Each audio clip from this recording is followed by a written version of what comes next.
القلق لا يمنع ألم الغد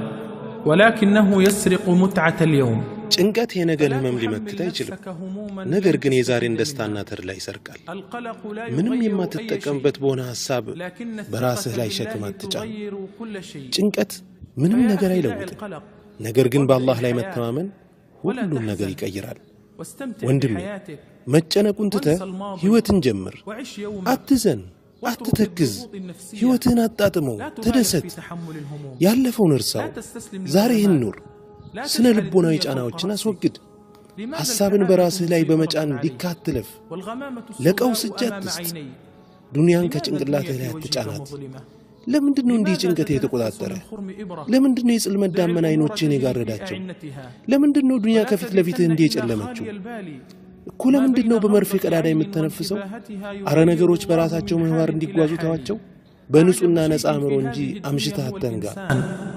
قلق على مستقبله لدرجة أنه لا يستمتع بحاضره يعني تراه يعني شفاشف تكرنو بمكفتበት ቅጽበት መሃል አላህ Subhanahu Wa Ta'ala ነገራትን ካንዱ ሁናቴ ወደ ሌላ ሁናቴ ይቀይራል በዚህ ዓለም ላይ አስገራሚው ፍጡር የሰው ልጅ ነው ያለበትን አሁንን ማጣጣም እስከሚሳነው ድረስ ስለ ወደፊቱ ይጨነቃል በ10 ሚሊዮን የሚቆጠር ንብረት ባለቤት ሆኖ መደህየትን ሲፈራት መረከተዋል أقول لك خطط وفكر ورتب لكن عيش اللحظة والله يتولاهم ወንድሜ ስለ ወደፊቱ ብዙ አታስብ እስክትዝል ድረስ በሐሳብ ራስህን አታፍጋ ልጆችህ አደጋ እንዳያገኛቸው ትሰጋለህ መከራ እንዳያገኛቸው ትፈራለህ ስለ ወደፊት ህይወታቸው ታስባለህ እንዴት ነው የሚማሩት ምን አይነት ስራ ይሰራሉ ይሆን እንዴት አይነት ትዳር ይገጥማቸዋል እያልክ ታስባለህ ትክክል እኔም አቅድ አስብ ቀደም ተከተል አሲዝ በዚህ ይስማማለሁ ነገር ግን አሁናቸውንም ኑረው አሁናቸውንም ኑረው የወደፊቱን አላህ ዋስትና አላቸው በልጆች የልጅነት ጊዜ ተደሰት እንጆይ ያድርግ ወንድሜ ሁሉም ዘመን የራሱ ተጨባጭ ሁኔታ አለው ችግር ሲከሰት አብሮት መፍትሄው ይመጣል አትቸኩል ጽንሱ ቀኑ ሳይደርስ ልታጨናግፈው ትፈልጋለህ ፍሬው ሳይበስል ልትቀጥፈው ነው የምትሻው መጪው ዘመን እስኪመጣ ተወው ክስተቶችን ከመከሰታቸው በፊት አትሽቀዳደማቸው እፎይታ ከአላህ ዘንድ መምጣቱ አይቀርም ይመጣል ሁሉም የቀናት ጉዳይ ነው ቁም ነገሩ ማስተዋልና ማስተንተኑ ላይ ነው የአላህ ውሳኔን በትዕግስት ይጠብቁታል መፍትሄ እፎይታ ከማግኘት ተስፋ ተቆርጣለች አላህና የርሱ ውሳኔ የት ሄደው እንዲህ አይነቶች ስለ ወደፊት የሚያስቡ ሰዎች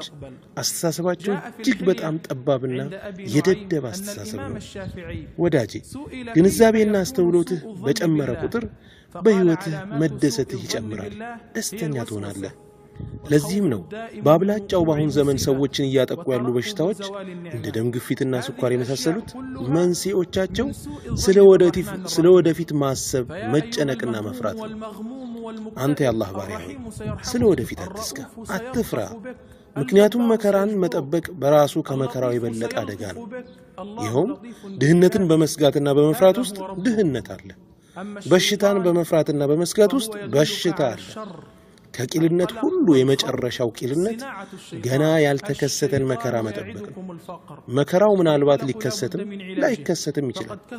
እስቲ አረ ይከሰታል ብለን እንሰብ ለምንድነው ከመከሰቱ አስቀድመህ በርሱ ውስጥ የምትኖረው ታዲያ አንተ ህይወትን ዋጋ ከሚያሳጧት ነገሮች ስለ ወደፊት ዲካ ያለፈ መጨነቅ አንዱ ነው አቢ ኑዓይም ሒልያ በተሰኘው መጽሐፋቸው የሚከተለውን አስፍረዋል ኢማሙ ሻፊዒ በአላህ ላይ መጥፎ ጥርጣሬ ወይም ግምት ማሳደር እንዴት ነው በሚል ተጠይቀው እንዲህ በማለት መልስ ሰጡ በአላህ ላይ መጥፎ ጥርጣሬን የማሳደር ምልክቶቹ መወሳወስ መከራ ይከሰታል ብሎ ነጋ ጠባ መሸበርና መስጋት ያለን ጸጋ ይወገዳል ብሎ መጠባበቅ ወይም መስቆንቆን ናቸው ብለዋል እነኚህ ጉዳዮች በሙሉ በረህማን الرحيم ላይ መጥፎ ጥርጣሬ ከማሳደር ናቸው አንተ ጭንቀቴ ጥበቴ የሆንከው ሰው ሆይ አዛኙ ጌታ ያዝንልሃል ሩህሩህ አምላክህ ይራራልሃል ጠጋኙ ጌታ ይጠግናል ሩህሩህ ይራራልሃል አላህ በባሮቹ ሩህሩህ ነው ይያለ ነው ይሄ ነው እንግዲህ ጌታ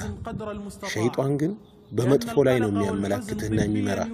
መፍራት መጨነቅ የሸይጣን ኢንዱስትሪ ምርቶች ናቸው ሸይጣን እንዳትለግሱ ድህነትን ያስፈራራችኋል ይላል ቁርአን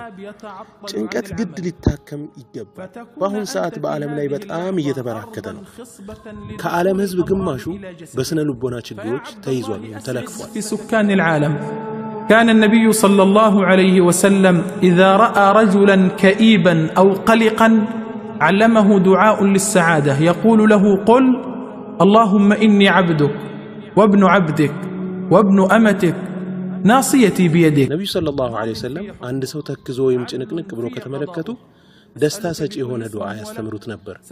እንዲህ ይላል ዱዓው አምላኬ ሆይ እኔ ባሪያህ ነኝ የባሪያህ ልጅ ነኝ የባሪያይትህ ልጅ ነኝ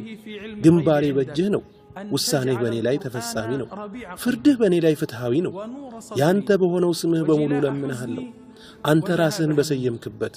ወይም በመጽሐፍ ውስጥ ባወረድከው ወይም ከፍጡራንህ ለአንዱ ባስተማርከው ወይም አንተ ዘንድ ባለው የሩቅ ዕውቀት ውስጥ ባካተትከው ቁርአንን የቀልቤ ጸደይ የልቤ ብርሃን የሐዘኔ ማስረሻ የሐሳቤ ማስወገጃ እንድታደርግልኝ እለምንሃለሁ ይላል ዱዓው ይህን መልእክቴን የማስተላልፈው ደስታን ለሚፈልጉ በሙሉ ነው ከቀልባቸው መሳቅን ለሚፈልጉ በሙሉ ደረታቸው እንዲሰፋ ለሚሹ በሙሉ ወንድም ይሆይ ለአንተ የምመክርህ ቢኖር በተቻለህ ያክል ከጭንቀትና ከሐዘን ለመራቅ ሞክር ነው ምክንያቱም በሕክምና እንደተረጋገጠው ጭንቀትና ሐዘን ቀልብንና በሰው ልጅ አካላት ውስጥ የሚገኘውን የበሽታ መከላከያ መሳሪያ ያወድማል ይህ መሳሪያ በጭንቀትና ሐዘን ወቅት ስራውን ያቆማል ይበላሻል በዚህ ቅጽበት አንተ በሽታዎች በቀላሉ ወደ አንተ እንዲሰርጹ የተመቻቸህ ለመሬት ነህ ማለት ነው አንተ የአላህ ባሪያ ሆይ ራስህን በራስህ አስደስት እንደ ጥፍርህ የሚያክልህ ሌላ ጥፍር የለም ሁሉንም ነገርህን ለራስህ በራስህ ፈጽም በስነ ልቦና ሕክምና አሁን እንዳለከው ሁን የሚል አባባል አለ ያለህበትን ወደህ አምነህ ተቀበል የበለጠ ቆንጆ ወይም የበለጠ ረጅም ወይም ሌላ አይነት የቆዳ ቀለም እንዲኖርህ አትመኝ በራስህ በማንነትህ መተማመንን በውስጥህ ዝራ በጌታህ ላይ መልካም ጥርጣሬ ይኑር ጌታዬ ሆይ አንተ የመረጥክልኝን ገጽታ ወድጃለሁ በል اقتنع بما أنت عليه لا تتمنى أنك أجمل أو أطول أو لونك مختلف ازرع الثقة بنفسك وأحسن الظن بربك ዱንያን ምርጥ ጣፋጭ የሚያደርጋት የአላህን ውሳኔና ፍርድ መውደድ በቡናማ ቆዳህ አትጨናነቅ ምንም ይሁን ምን አላህ ላንተ የመረጠልህን አትጥላ ሙእሚን ምን ጊዜም ደስታ አይለየው ምክንያቱ ደግሞ ህይወት በአላህ ውሳኔ የምትተዳደር እንደሆነች ያምናል በሰማይ የተከፋፈለው ዕጣ ፈንታው ወደ ምድር መውረዱ አይቀሬ ነው ይወርዳል ንግግሬ ሚዛናዊ ይሆን ዘንድ ማሳረጊያዬን እንዲህ እላለሁ ጭንቀት ሚዛናዊ በሆነ ገደቡ አስፈላጊ ነው ምክንያቱም ለስኬት የሚያበቃ ነውና ነገር ግን ከገደቡ ካለፈና ከጨመረ ከዚህ በተቃራኒ ወደ አፍራሽነት ደስታ ወደ ማጣት ይመራል ይኸውም ጭንቀት ማብቂያ መቆሚያ የለውም በመጨረሻም አምላካችን ሆይ የመንፈስ እርጋታን የቀልብ እርካታን የደረት ስፋትን እንለምናለን በቀጣይ በተመሳሳይ ዝግጅት እስከምንገናኝ መልካሙን ሁሉ እመኝላችኋለሁ